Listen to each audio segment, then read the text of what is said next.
What's going on, guys? This is Aaron, of course, from the one and only Armman Films. As if you look for the title of today's video, you guys already know what's going on. 2 years after the Mavic Air 2 has released, I'm doing a simple quick review, maybe looking into the app of what's new and what's something I've noticed in the beginning and what's new. And there's definitely one amazing new thing that was updated in the last firmware. Huge update firmware from last September of 2021. We're going to get right into that.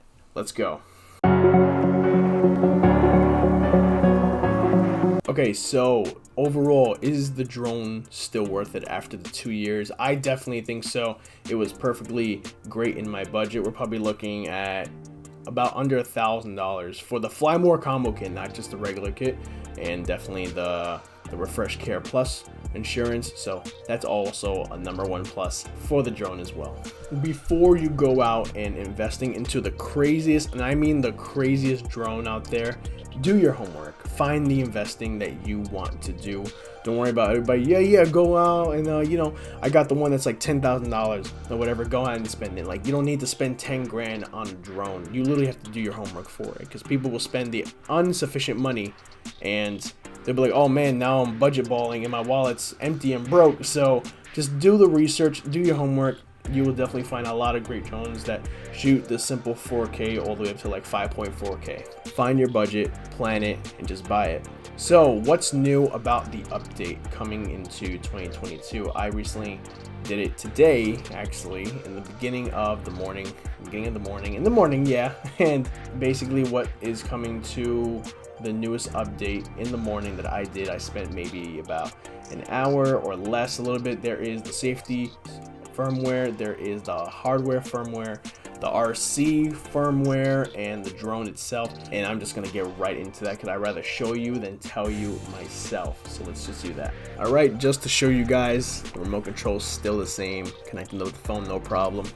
So as we look into the regular mode, we're in normal mode right now, and we're in a regular video recording mode, regular 42. We're literally just showing the side of my room, my poster, and some shoes, just to show it off for right now.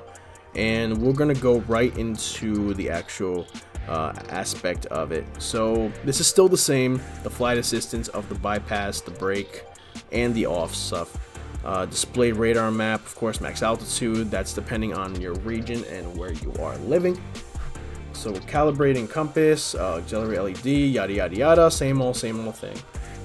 Now going into the control itself, the Imperial thing for the units, the follow mode, FPV mode, recenter gimbal, all this is still the same. Camera mode itself, the MP4, the MOV, the D-Cinelike, that's, if you're really into like the deep, heavy color correcting, the H.264 and 5. The 264 working for me because I edit on the Windows app, and the 6.5 works better for a lot of like the Mac stuff and like the big MacBook Pros or M1s laptops.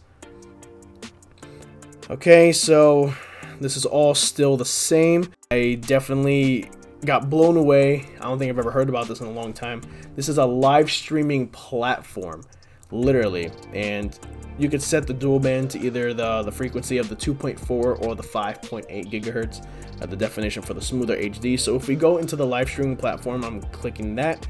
There's this little tab that goes to the RTMP.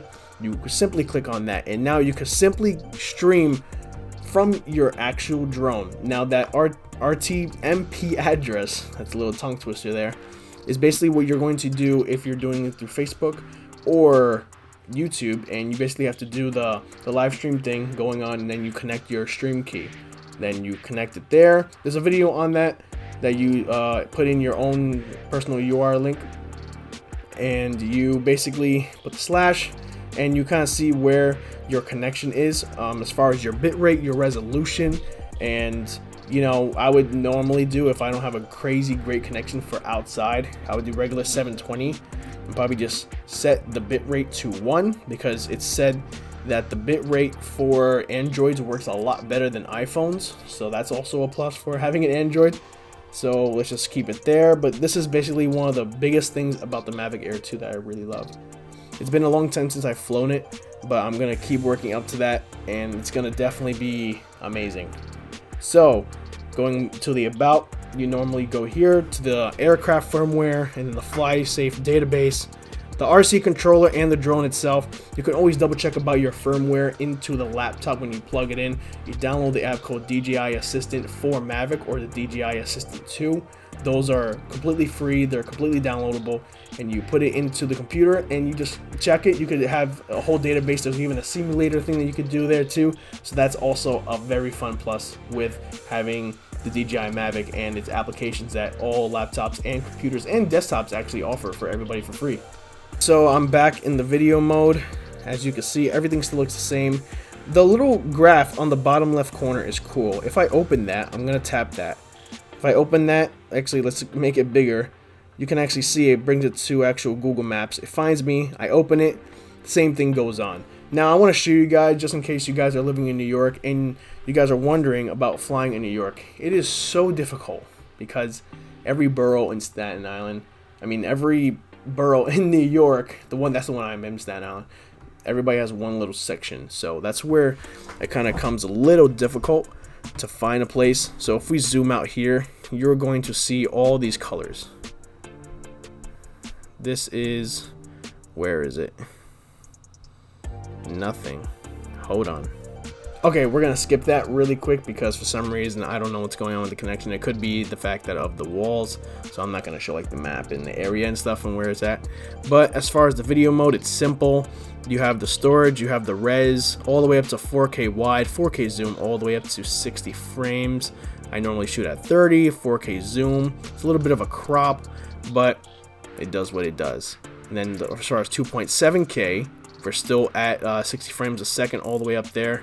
And let's leave that there. And then as far as 1080, we can do that at 60 frames as well, also at 30. You know, the higher the better. Now let's go into the actual settings here for video. There is still the quick shot thing going on. That's only active when you are flying, so I can't really show you what that looks like. The slow-mo thing is really cool. You can shoot as high as 120 frames or 240 on a super bright day. So the quality still stays there and the lighting just gets a little darker, so definitely recommend slapping on an ND filter and using it on a very bright sunny day. HDR mode, still the same high def mode. Pretty standard, you know, it's nothing new, but it's pretty cool though. And then the photos, regular thing, the single, then they have the regular 48, and then the smart photo. I didn't really look into that, so that's actually something new for me I have to look into if I'm gonna continue flying for 2022. And then the AEB, see, I don't even know like what this is. The burst, that's something I don't remember them having in there, so it's pretty interesting. I gotta check that out too. See, look at that, 357, what? I did not know about that, so we're gonna definitely look into that. The hyperlapse, the panos, all still here, It's still great. This is so cool. The hyperlapse, I remember doing all of these and doing a whole big test. The time shots, yeah, this is definitely something that I'm definitely gonna get back into for you guys, for the content, for the channel, for the Instagram page. It's going to be awesome. I definitely recommend this still 100% for anybody who's willing to pick up a drone for the DJI Mavic Air 2. You can check that out on their shop, and I will leave the link in the description below to check that out for yourself. This was a simple video to show you guys off. Thank you guys so much. Have a wonderful day. Check it out, DJI.com and Arman Films on Instagram for behind the scenes stuff. Good night.